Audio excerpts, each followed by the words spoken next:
KGF-ലെ ഈ കാണുന്ന ഫോട്ടോ നിങ്ങൾക്ക് സിമ്പിളായിട്ട് വരയ്ക്കാം. 6 വർഷം മുന്നേ ഞാൻ വരച്ച KGF-ലെ ഫോട്ടോയാണ് നിങ്ങൾ ഈ കാണുന്നത്.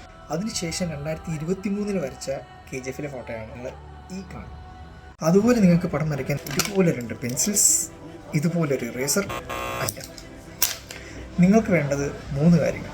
ഒന്നാമത്തെ കാര്യം ഒബ്സർവേഷൻ, രണ്ടാമത്തെ കാര്യം കൺസിസ്റ്റൻസി, ഏറ്റവും ഇമ്പോർട്ടൻ്റ് ആയിട്ടുള്ള മൂന്നാമത്തെ കാര്യം പേഷ്യൻസ്. എനിക്ക് ഈ ഫോട്ടോയിൽ നിന്ന് ഈ ഫോട്ടോയിലേക്ക് എത്താൻ വേണ്ടിയിട്ട് എടുത്ത ആ ഒരു ടൈം ഡ്യൂറേഷനാണ് ഇമ്പോർട്ടൻറ്റ് ഫേസ് എന്ന് പറയുന്നത്. അന്ന് ഞാൻ ആ ഫോട്ടോ വരച്ചിട്ട് ഡിസപ്പോയിൻറ്റഡ് ആയിട്ട് പിന്നെ വരയ്ക്കാണ്ടിരുന്നിരുന്നെങ്കിൽ എനിക്ക് നിങ്ങളിപ്പോൾ ഈ കണ്ട KGF-ലെ ഫോട്ടോ വരയ്ക്കാനായിട്ട് പറ്റില്ലായിരുന്നു. എല്ലാവരും പറയുന്ന പോലെ നമുക്ക് ഈ ജേണി വേണ്ടത് പ്രാക്ടീസ് എന്ന് ഞാൻ ഒരിക്കലും അറിയില്ല. ചെറുപ്പത്തിൽ നമ്മളും വീട് വരച്ചിട്ടുണ്ട്, മല വരച്ചിട്ടുണ്ട്, സൂര്യനെ വരച്ചിട്ടുണ്ട്. അതിന് ശേഷമുള്ള ജേണിയിൽ നമ്മൾ എന്ത് ചെയ്യുന്നു എന്നുള്ള കാര്യത്തിലാണ് ഇമ്പോർട്ടൻ്റ് ആയിട്ടുള്ളത്. എന്നാലും കുറച്ച് ടെക്നിക്സ് ഒക്കെ ഉണ്ട്, പഴയ പറഞ്ഞുതരാം. വീഡിയോസ് വരുന്നതായിരിക്കും, ഫോളോ ചെയ്തു.